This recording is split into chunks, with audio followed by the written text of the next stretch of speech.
हर वर्ष की तरह इस वर्ष भी 20 दिसंबर के बाद से सोशल मीडिया पर व्हाट्सएप ग्रुप हो या फेसबुक, इंस्टाग्राम आदि पर हैप्पी न्यू ईयर्स के बधाई वाले पोस्ट और मैसेजेस आने शुरू हो गए थे।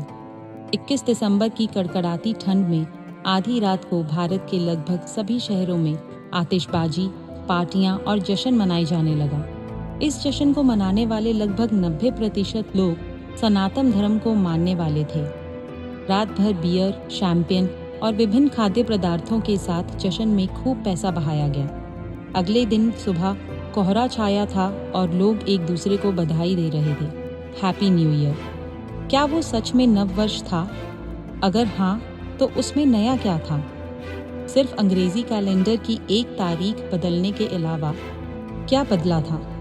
तो चलिए हमारे साथ ढूंढते हैं कुछ ऐसे ही सवालों के जवाब, ताकि हम सब जान सकें कि नव वर्ष क्या होता है और हम भारतीय इसे क्यों मनाते हैं। दरअसल 18वीं शताब्दी के मध्य में जब अंग्रेज भारत में घुस चुके थे, तो अप्रैल माह में जगह जगह हिंदू नव वर्ष मनाया जा रहा था। लोग लोकगीत गाकर, मिठाई बांटकर एक दूसरे को शुभकामनाएं दे रहे थे। तब अंग्रेजों ने पूछा कि ये क्या उत्सव है। लोगों ने बताया कि ये हमारा नव संवत्सर यानी नव वर्ष है। उस दिन चैत्र मास की शुक्ल प्रतिपदा थी और अंग्रेजी कैलेंडर के अनुसार 1 अप्रैल था। तो अंग्रेज हंसे और कहा कि नव वर्ष 1 जनवरी को होता है, यह मूर्ख दिवस है। अंग्रेजों ने 1 अप्रैल को अप्रैल फूल यानी मूर्ख दिवस के रूप में मनाना आरंभ कर दिया। भारतीय भी पश्चिमी सभ्यता के पीछे भागने लगे और देखते देखते 20वीं शताब्दी में अवकाश और उत्सव के रूप में बढ़ गया था और 1 जनवरी को ही नव वर्ष मान लिया। नए साल का उत्सव विश्व के सबसे पुराने उत्सवों में से एक है। जूलियस सीजर ने जूलियन कैलेंडर लागू किया और 1 जनवरी उत्सव का आम दिन बन गया। असल में ईसाई परंपरा नए साल के दिन मसीह के खतना का पर्व मनाती है और रोमन कैथोलिक भी अक्सर मैरी की इज्जत की दावत के लिए solemnity of Mary, mother of God को मानते हैं। लेकिन विडंबना देखिए कि हम भी मसीह के खतना का पर्व बड़े धूमधाम से मनाने लगे, जबकि नया साल हिंदू नव वर्ष भारतीय कैलेंडर के अनुसार चैत्र मास की शुक्ल प्रतिपदा से मनाया जाता है। इसे नव संवत्सर कहते हैं। यह प्राय 21 मार्च से 21 अप्रैल के बीच में पड़ता है। हमारे ग्रंथों में लिखा है कि जिस दिन सृष्टि का चक्र प्रथम बार ब्रह्मा ने परिवर्तित किया, उस दिन चैत्र मास की शुक्ल प्रतिपदा थी और सृष्टि का आरंभ हुआ था। हिंदी महीने की शुरुआत इसी दिन से होती है। अब आप सोच रहे होंगे कि इसमें क्या बदलता है या क्या परिवर्तन होता है जो 1 जनवरी में नहीं होता। तो इसका आध्यात्मिक और वैज्ञानिक आधार भी समझ लीजिए। सनातन धर्म की गहन दृष्टि सत्य अन्वेषक रही है। आने वाली पीढ़ियों के लिए ऋषियों ने वैज्ञानिक तथ्यों के साथ इसे कथाओं के आवरण में लपेटकर सुरक्षित रखा है।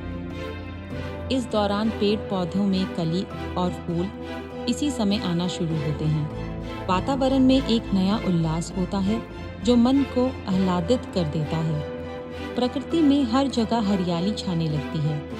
सर्दी में बर्फ से जमी झीलों से बर्फ की परत हटने लगती है। नदियों में जमी बर्फ पिघलना आरंभ हो जाती है और कल कल करती नदियाँ मैदानों की ओर बढ़ने लगती हैं। फूलों की सुगंध के साथ भौरों का गुज्जार, पक्षियों का करलव, कोयल की सुरीली कूक से लेकर प्रकृति में नए सृजन की बयार लाता है। शायद इसी कारण वसंत को मधुमास भी कहा गया है।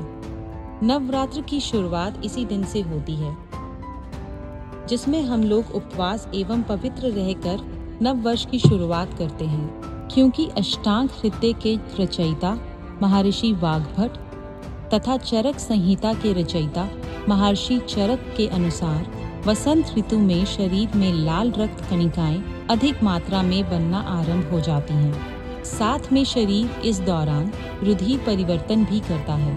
कहीं धूल कंकड़ नहीं, कुत्सित कीच नहीं, बाहर भीतर जमीन आसमान, सर्वत्र स्नानोपरांत मन जैसी शुद्धता। पता नहीं किस महामना ऋषि ने चैत्र के इस दिव्य भाव को समझा होगा और किसानों ने भी सबसे ज्यादा सुहाती इस चैत्र में ही काल गणना की शुरुआत मानी होगी। यानी सारी वनस्पति और सृष्टि प्रस्फुटित होती है। पके मीठे अन्न के दानों में आम की मन को लुभाती खुशबू चारों ओर मन में छा जाती है। चारों ओर पकी फसल का दर्शन आत्मबल और उत्साह को जन्म देता है। खेतों में हलचल, फसलों की कटाई, हंसिए का मंगलमय खरखर करता स्वर और खेतों में डांट डपट करती आवाजें। जरा दृष्टि फैलाइए, भारत के आभा मंडल के चारों ओर ये नववर्ष कितना कुछ लेकर आता है। इस नववर्ष के शुरू होते ही रातें छोटी और दिन बड़े होने लगते हैं। एक किस्म से कहें तो प्रकृति का नव श्रृंगार होता है। सिर्फ इतना ही नहीं, भारतीय नववर्ष का पहला दिन यानी सृष्टि का आरंभ दिवस, युगाब्द और विक्रम संवत जैसे प्राचीन संवत का प्रथम दिन, श्री राम एवं युधिष्ठिर का राज्य अभिषेक दिवस, आर्य समाज का स्थापना दिवस, उज्जैनी सम्राट विक्रमादित्य द्वारा विक्रमी संवत प्रारंभ, वास्तव में ये वर्ष का सबसे श्रेष्ठ दिवस है। हिंदू नववर्ष का प्रारंभ चैत्र शुक्ल प्रतिपदा से माना जाता है, इसलिए यह सृष्टि का प्रथम दिन है। अब जो लोग 31 दिसंबर की रात्रि 12 बजे के उपरांत नए वर्ष का प्रारंभ मानते हैं, उन्हें जरूर सोचना चाहिए कि दिवस का प्रारंभ मध्य रात्रि में कैसे हो सकता है, क्योंकि दिन तो सूर्योदय के समय प्रारंभ होता है, रात्रि में नहीं। रात्रि में तो केवल घड़ी का समय परिवर्तित होता है।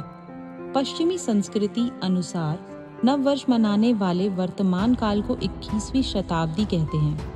यदि उनकी माने तो मानव का इतिहास केवल 2021 वर्षों का ही है, और यदि ये 21वीं शताब्दी है तो क्या इसके पूर्व मानव सभ्यता नहीं थी? हालांकि अब आधुनिक वैज्ञानिक भी सृष्टि की उत्पत्ति का समय 1 अरब से अधिक बताने लगे हैं, लेकिन आधुनिक सभ्यता की अंधी दौड़ में समाज का एक वर्ग अपने इस पुण्य दिवस को भूल चुका है। उनके लिए आवश्यक है कि इस दिन के इतिहास के बारे में वे जानकारी लेकर प्रेरणा लेने का कार्य करें। भारतीय संस्कृति की पहचान विक्रमी संवत्सर से है, न कि अंग्रेजी नववर्ष से। हमारा स्वाभिमान विक्रमी संवत्सर को मनाने से ही जागृत हो सकता है, न कि रात भर झूमकर 1 जनवरी की सुबह सो जाने से। इसका सशक्त उदाहरण पूर्व प्रधानमंत्री मोरारजी देसाई का यह कथन है, जिसे उन्होंने 1 जनवरी को मिले शुभकामना संदेश के जवाब में कहा था, मेरे देश का सम्मान वीर विक्रमी नव संवत्सर से है। 1 जनवरी गुलामी की दास्तान है। आइए इस गुलामी की मानसिकता को बदलते हुए अपने वीर विक्रमी नव संवत्सर का सम्मान करें। अपनी वैदिक काल गणना के महत्व को समझते हुए, एक दूसरे को हृदय से लगाते हुए अपना सनातन नववर्ष मनाएं। आप सभी को नव संवत्सर की हार्दिक शुभकामनाएं।